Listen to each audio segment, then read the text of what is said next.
the smartest, hardest working, good people in my administration that I think any president's ever had. And as a consequence of that team, I've been able to make good decisions. And if you don't have that around you, then you'll get swamped. So I hope that he appreciated that advice. What I also discussed was the fact that I had been encouraged by his statements on election night about the need for unity and his interest in being the president for all people, and that how he staffs, the first steps he takes, the first impressions he makes, the reset that can happen after an election, all those things are important and should be thought about. And I think it's important to give him the room and the space to do that. It takes time to put that together.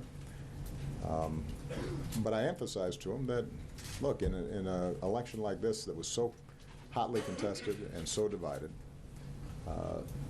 gestures matter. And how he reaches out to groups that may not have supported him, how he signals his interest in their issues or concerns. I think those are the kinds of things that can set a tone that will help move things forward once he's actually taken office. And how long did it take before you were at ease in the job? Well, I didn't really have time to worry about being at ease because you'll recall we were losing about 800,000 jobs a month. So the good news is that in some ways my experience is atypical. It's hard to find an analogous situation. By the time FDR came into office, the Depression had been going on for a couple of years. We were in the midst of a free fall. Financial system was locking up. The auto industry was about to go belly up. The housing market had entirely collapsed.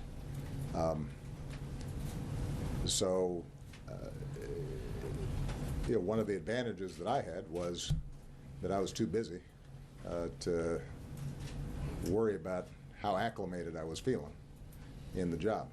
We just had to make a bunch of decisions. In this situation, we're turning over a country that has challenges, has problems, and obviously there are people out there who are feeling deeply disaffected. Otherwise, we wouldn't have had the results that we had in the election.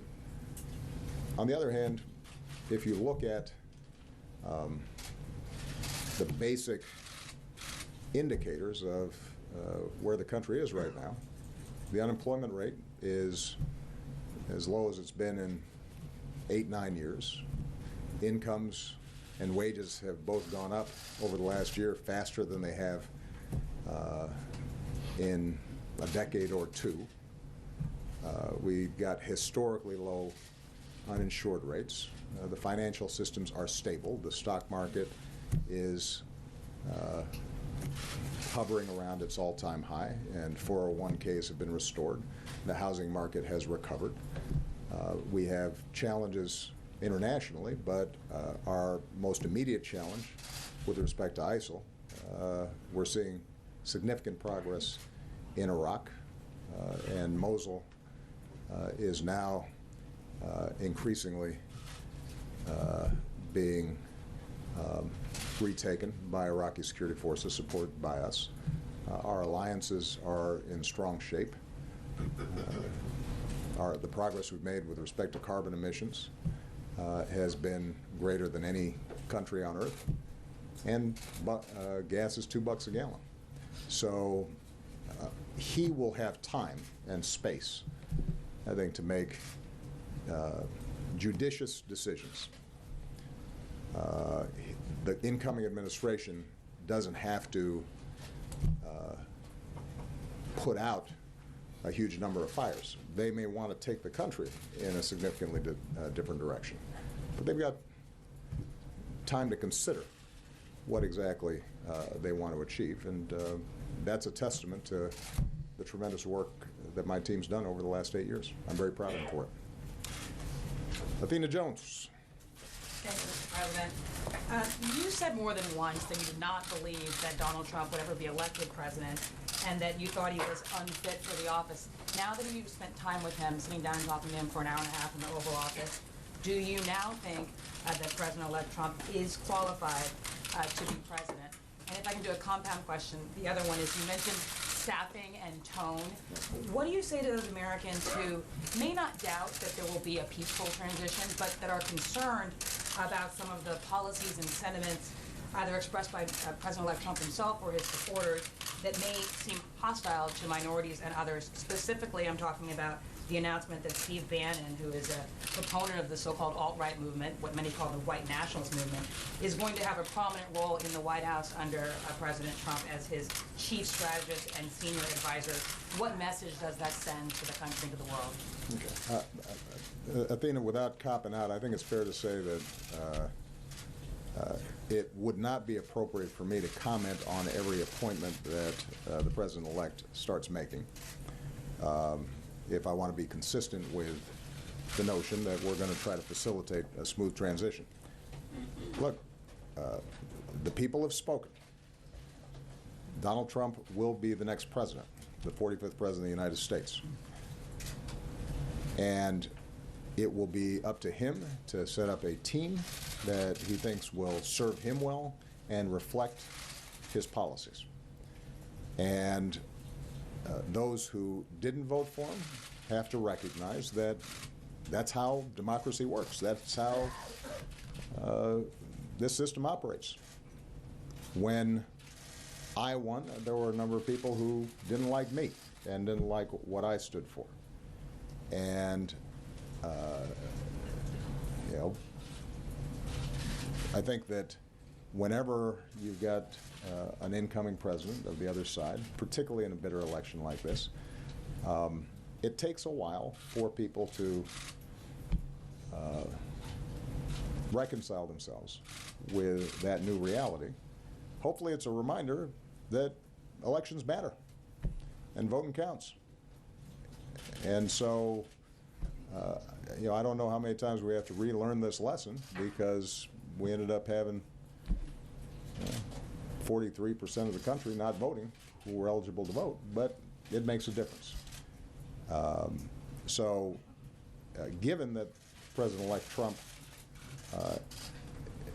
is now trying to balance what he said in the campaign and the commitments he made to his supporters with working with those who disagreed with him and members of Congress and reaching out to constituencies that didn't vote for him, I think it's important for us to let him make his decisions. And I think the American people will judge over the course of the next couple of years whether they like what they see and whether these are the kinds of policies and this is the direction that they want to see the country going. And my role is to make sure that when I hand off this White House, that it is in the best possible shape, and that I've been as helpful as I can to him in going forward and building on the progress that we've made. You know, and my advice, as I said, to the President-elect when we had our discussions, was that campaigning is different from governing. I think he recognizes that. I think he's sincere in wanting to be a successful president and moving this country forward. And I don't think any president ever comes in saying to himself, I want to figure out how to make people angry or alienate half the country. I think he's going to try as best he can to make sure that he delivers, not only for the people who voted for him, but for the people at large. And the good thing is that there are going to be elections coming up, so there's a built-in incentive for him to try to do that. You know, it's only been 6 days, and I think it'll be important for him to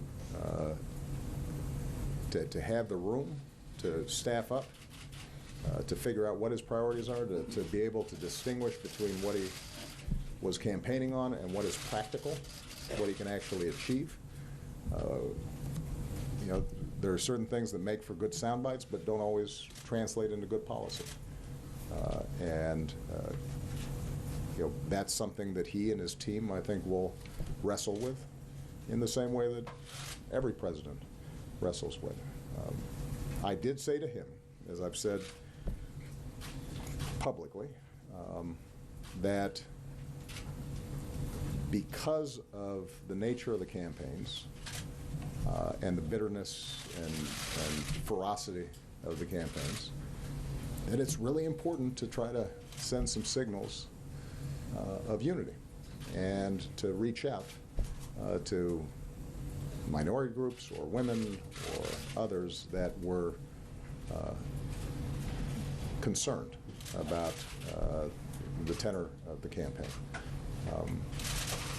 And I think, you know, that's something that he will want to do.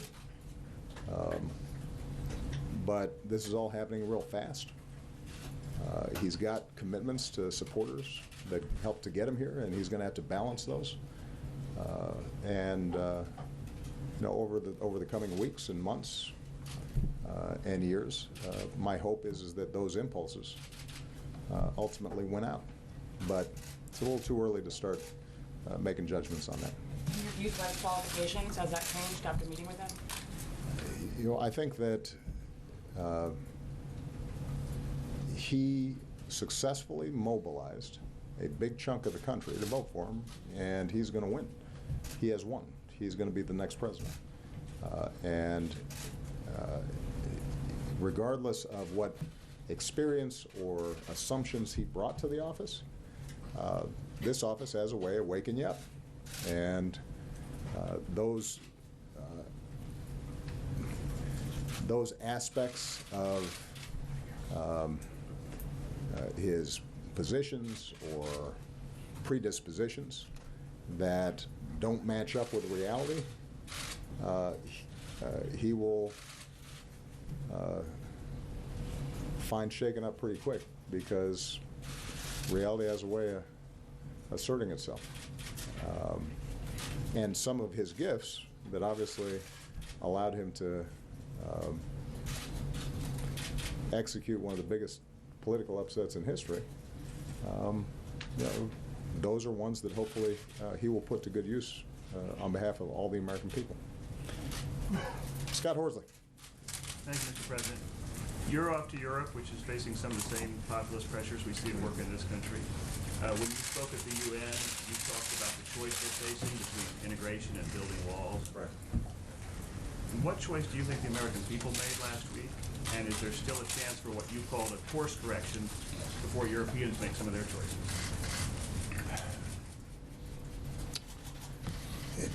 I think the American people recognize that the world has shrunk, that it's interconnected, that you're not going to put that genie back in the bottle. The American people recognize that their careers or their kids' careers are going to have to be more dynamic, that they might not be working at a single plant for 30 years, but they might have to change careers. They might have to get more education. They might have to retool or retrain. And I think the American people are game for that. They want to make sure that the rules of the game are fair. And what that means is that if you look at surveys around Americans' attitudes on trade, the majority of the American people still support trade. But they're concerned about whether or not trade is fair and whether we've got the same access to other countries' markets as they have with us. Is there just a race to the bottom when it comes to wages and so forth? Now, I made an argument, thus far unsuccessfully, that the trade deal we had organized, TPP, did exactly that, that it strengthened workers' rights and environmental rights, leveled the playing field, and as a consequence would be good for American workers and American businesses. But that's a complex argument to make when people remember plants closing and jobs being offshore. So part of what I think this election reflected was people wanting that course correction that you described, and the message around stopping surges of immigration, not creating new trade deals that may be unfair. I think those were themes that played a prominent role in the campaign. As we now shift to governing, my argument is that we do need to make sure that we have an orderly, lawful immigration process, but that if it is orderly and lawful, immigration is good for our economy.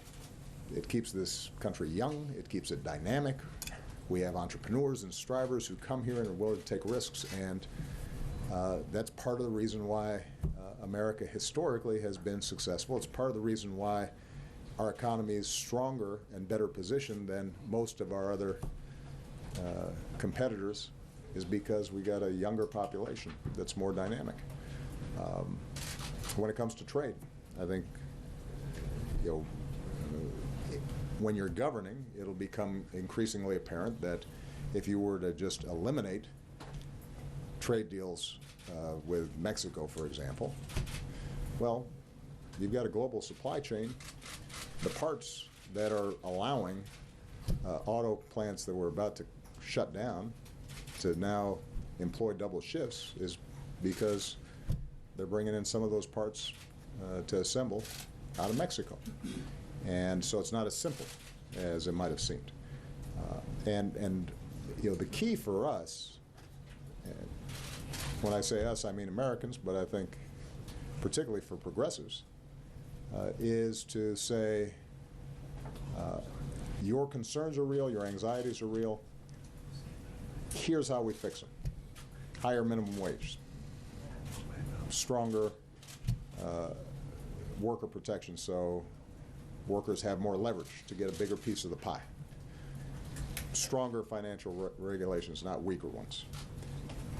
Yes to trade, but trade that ensures that these other countries that trade with us aren't engaging in child labor, for example.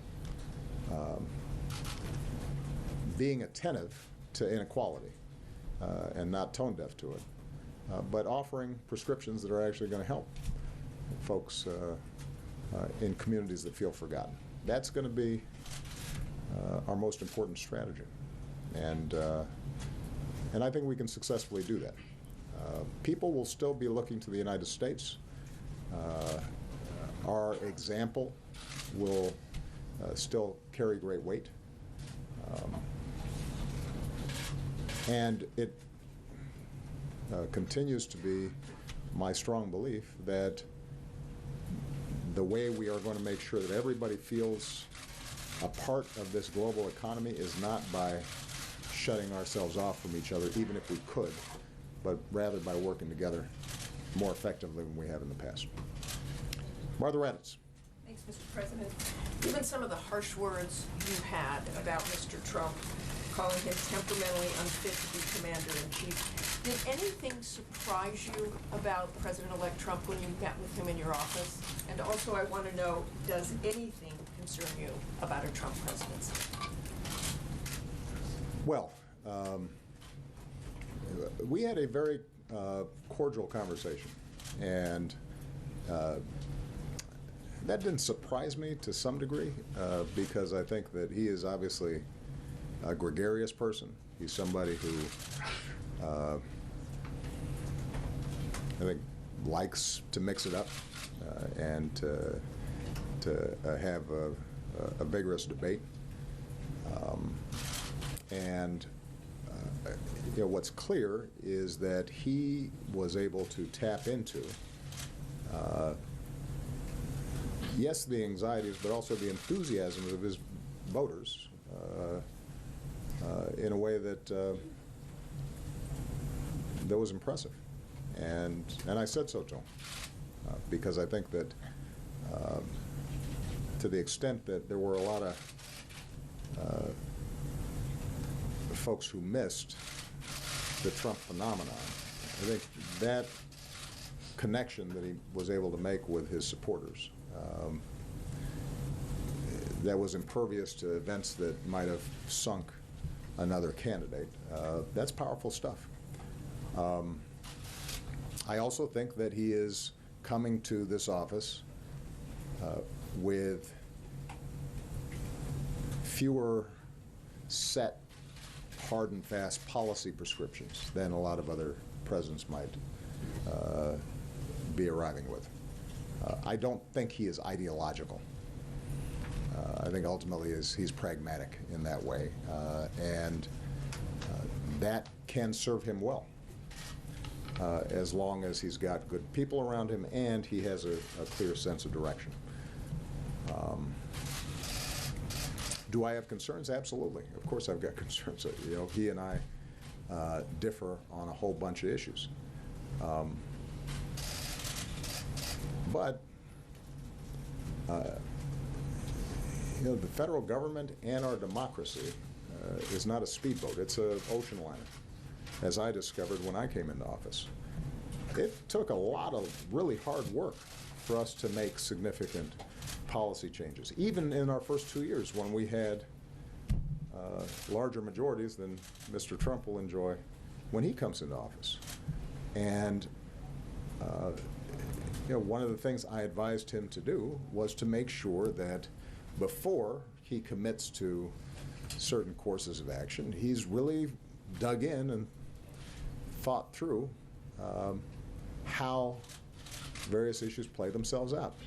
I'll use a obvious example where we have a difference, but it'll be interesting to see what happens in the coming year, and that's the Affordable Care Act.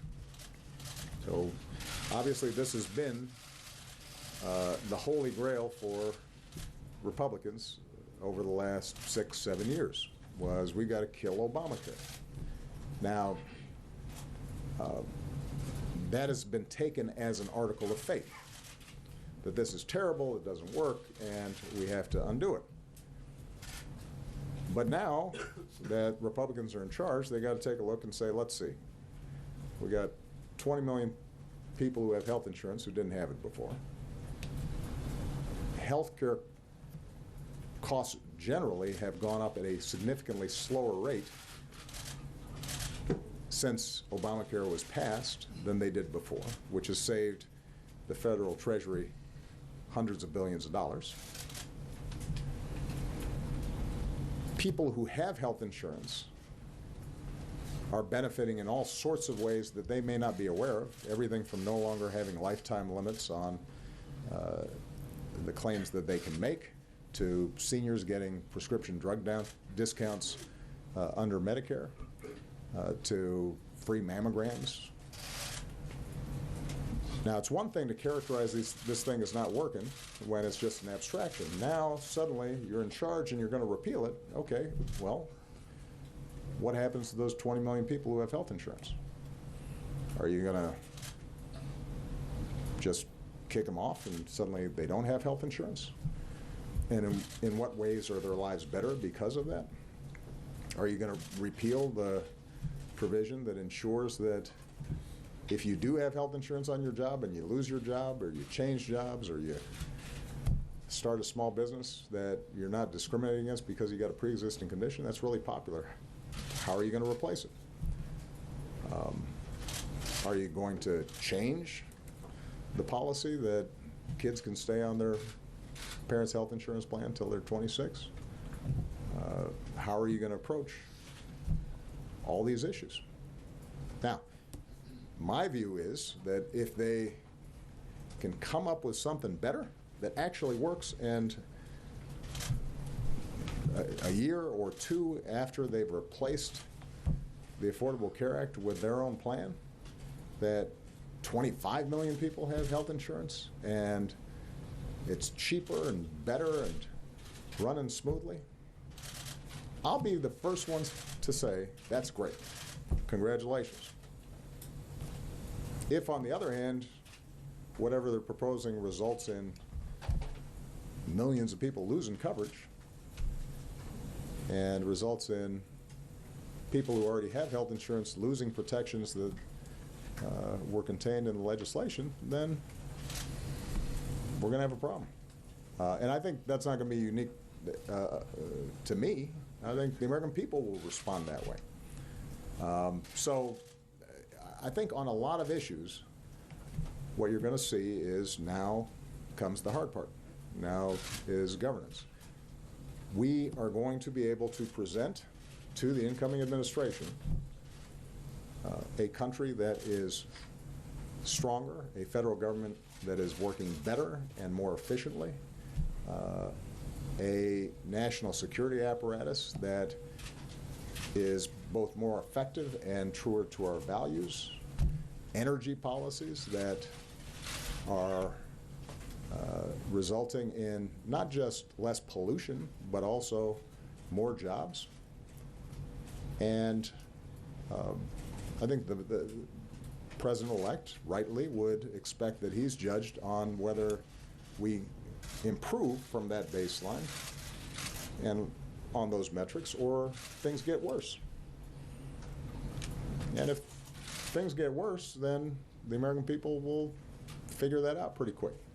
And if things get better, then more power to them.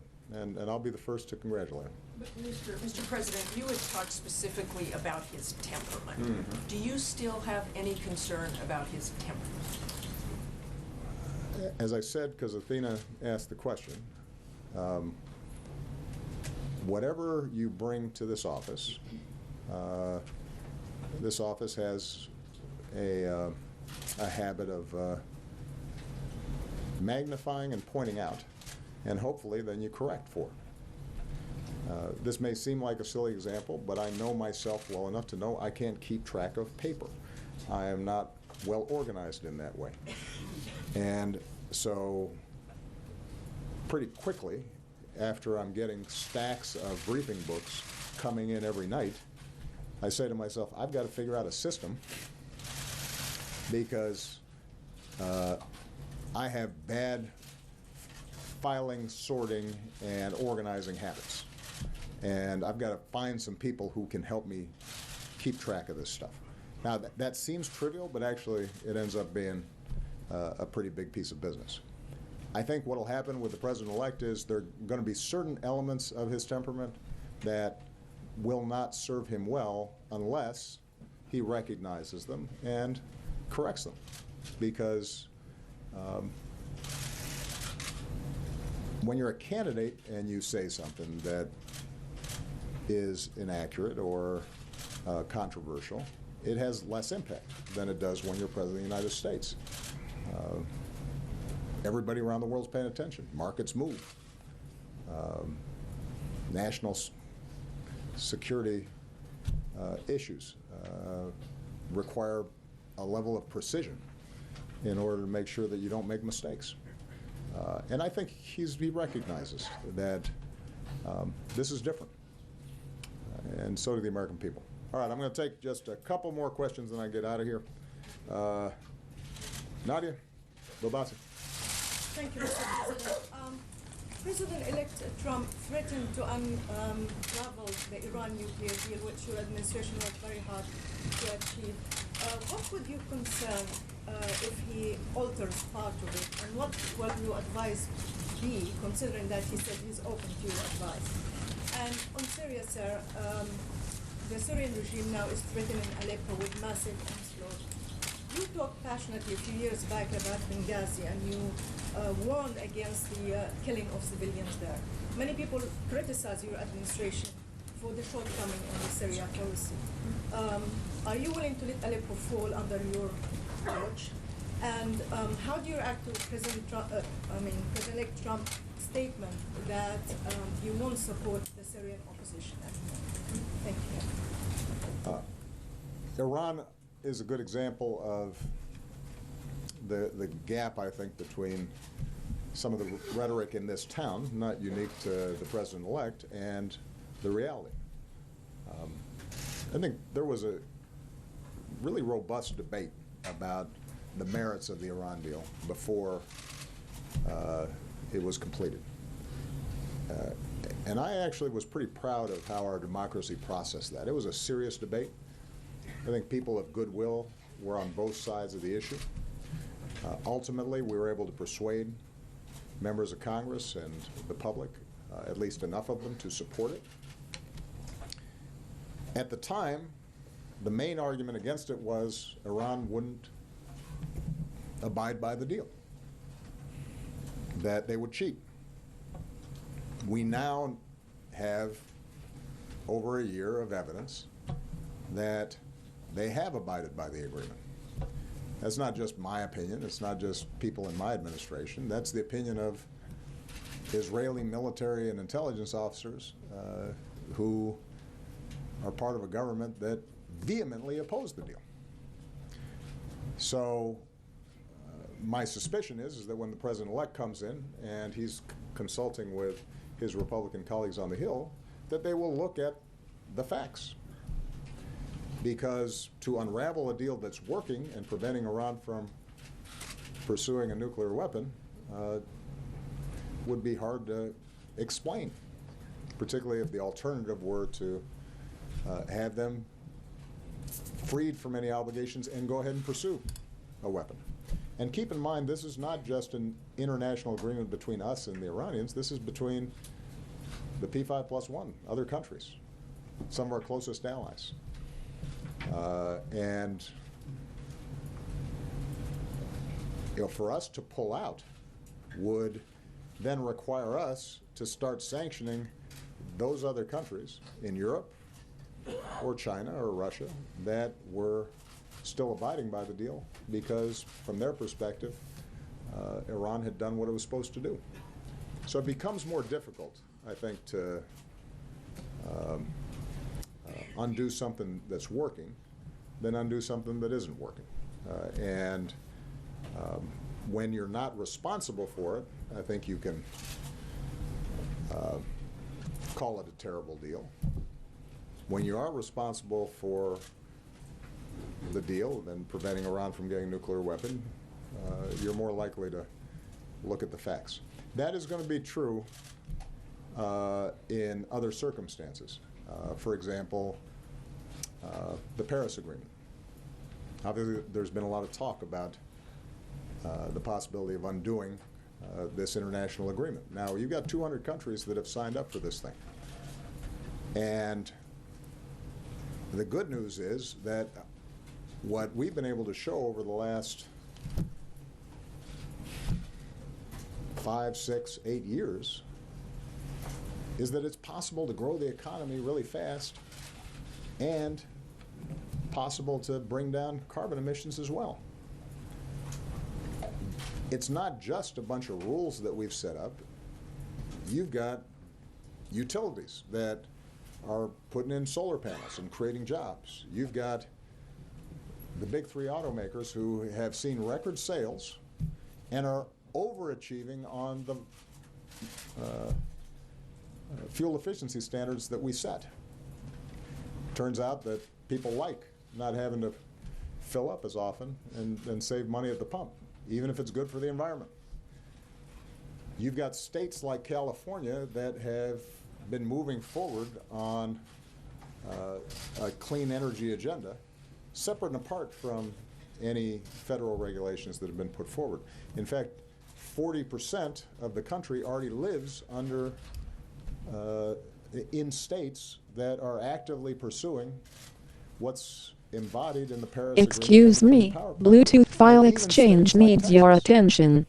That politically tend to oppose me. Huge increases in wind power and solar power, and you've got some of the country's biggest companies like Google and Walmart all pursuing energy efficiency because it's good for their bottom line. So what we've been able to do is to embed a lot of these practices into how our economy works. And it's made our economy more efficient. It's helped the bottom line of folks, and it's cleaned up the environment. What the Paris Agreement now does is say to China and India and other countries that are potentially polluting, come on board. Let's work together so you guys do the same thing.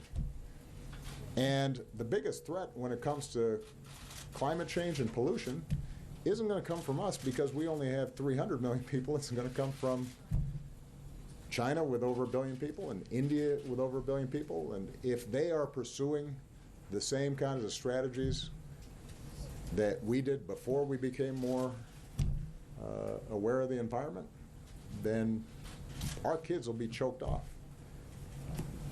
And so again, do I think that this new administration will make some changes? Absolutely. But these international agreements, the tradition has been that you carry them forward across administrations, particularly if, once you actually examine them, it turns out that they're doing good for us and binding other countries into behavior that will help us. All right, last question. Justin Sink. Sir, on Syria, I'm sorry. Oh, I'm sorry. Okay, you're right. You are right about that. With respect to Syria, in Benghazi, we had an international mandate. We had a UN security resolution. We had a broad-based coalition, and we were able to carry out a support mission that achieved the initial goal of preventing Benghazi from being slaughtered fairly quickly. It's no secret, you know this region well, that Syria is a much more messy situation with proxies coming from every direction. And so I wish that I could bring this to a halt immediately. We have made every effort to try to bring about a political resolution to this challenge. John Kerry has spent an infinite amount of time trying to negotiate with Russians and Iranians and Gulf states and other parties to try to end the killing there. But if what you're asking is, do we have the capacity to carry out the same kinds of military actions in Syria that we did in Libya, the situation is obviously different. We don't have that option easily available to us.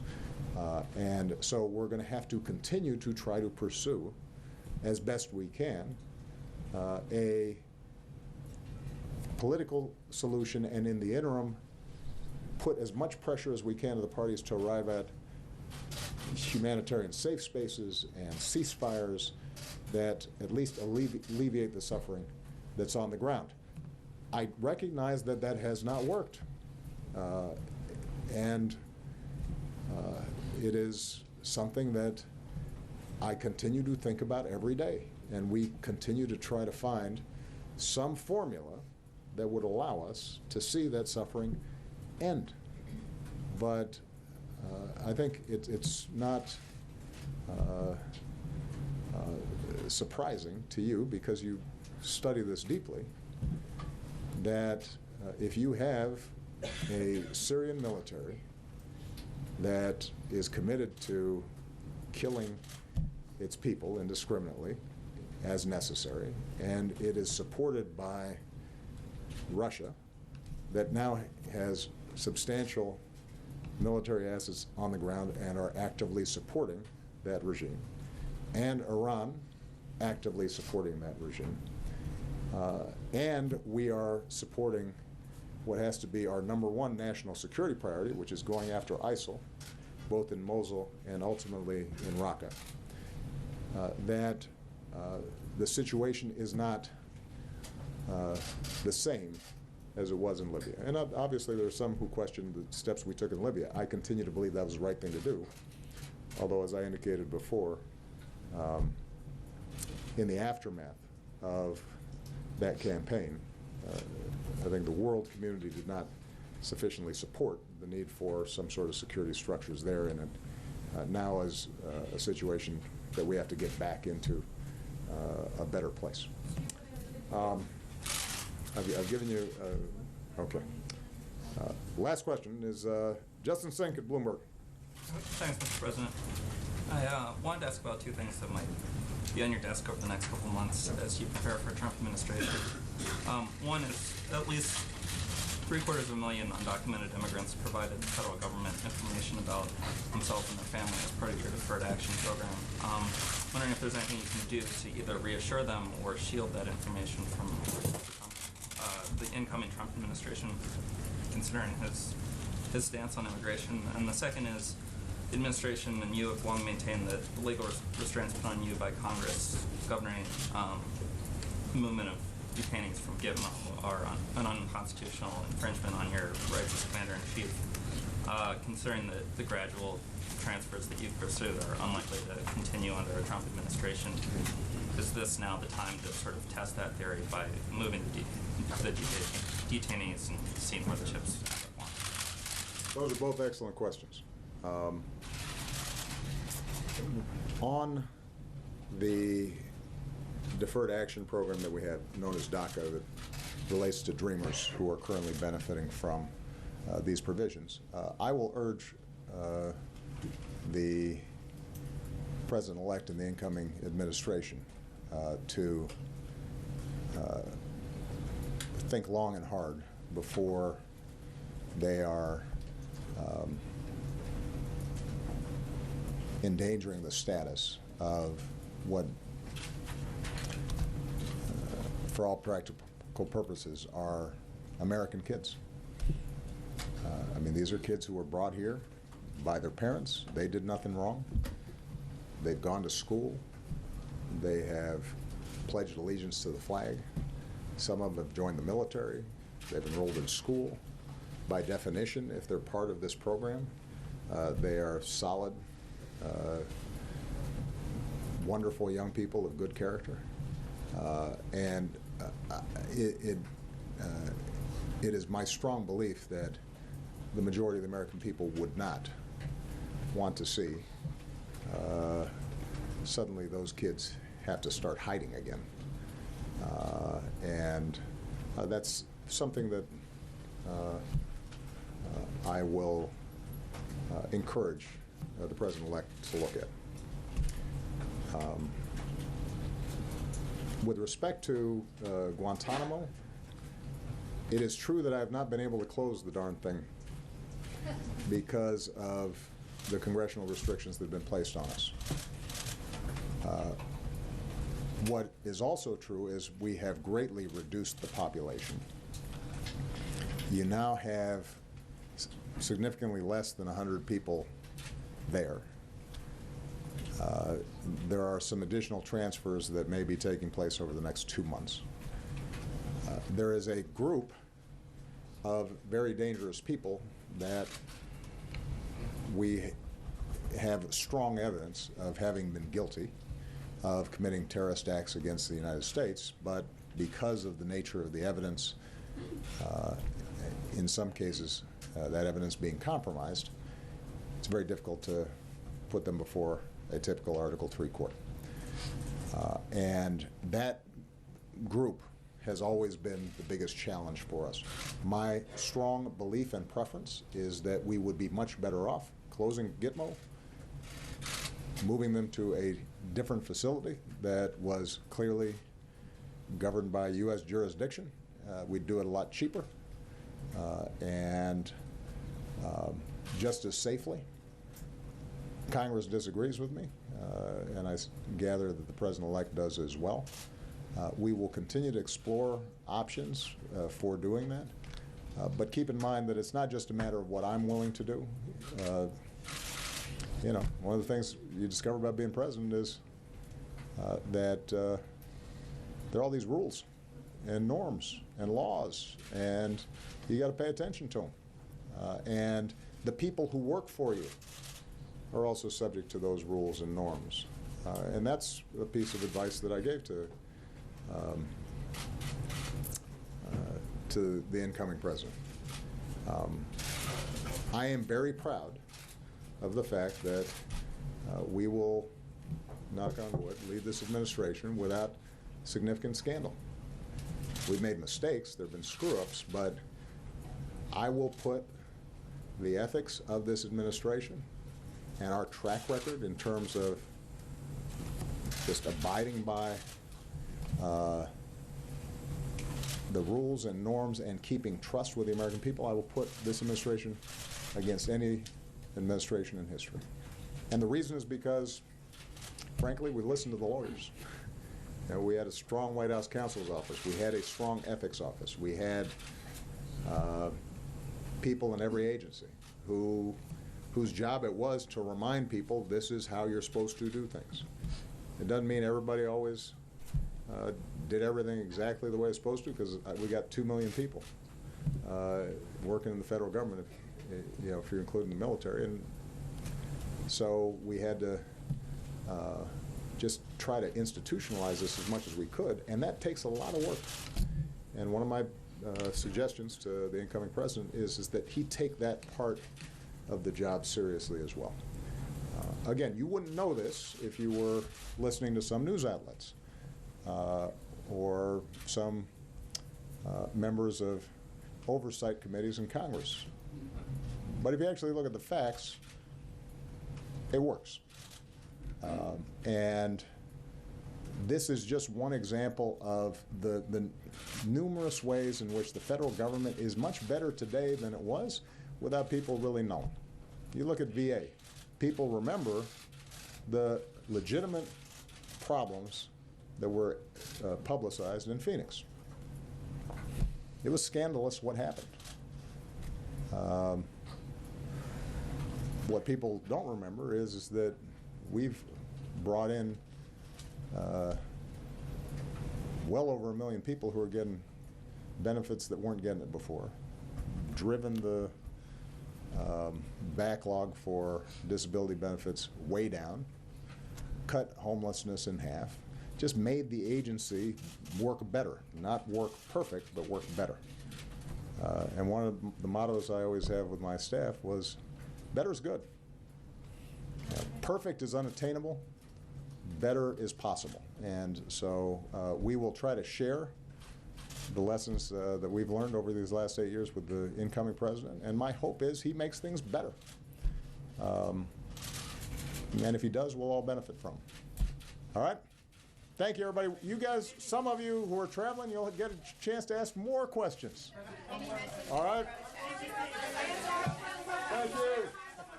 Live at 4:39, President Obama, our Commander-in-Chief, speaking for just over an hour from the White House briefing room about a number of things, getting lots of questions from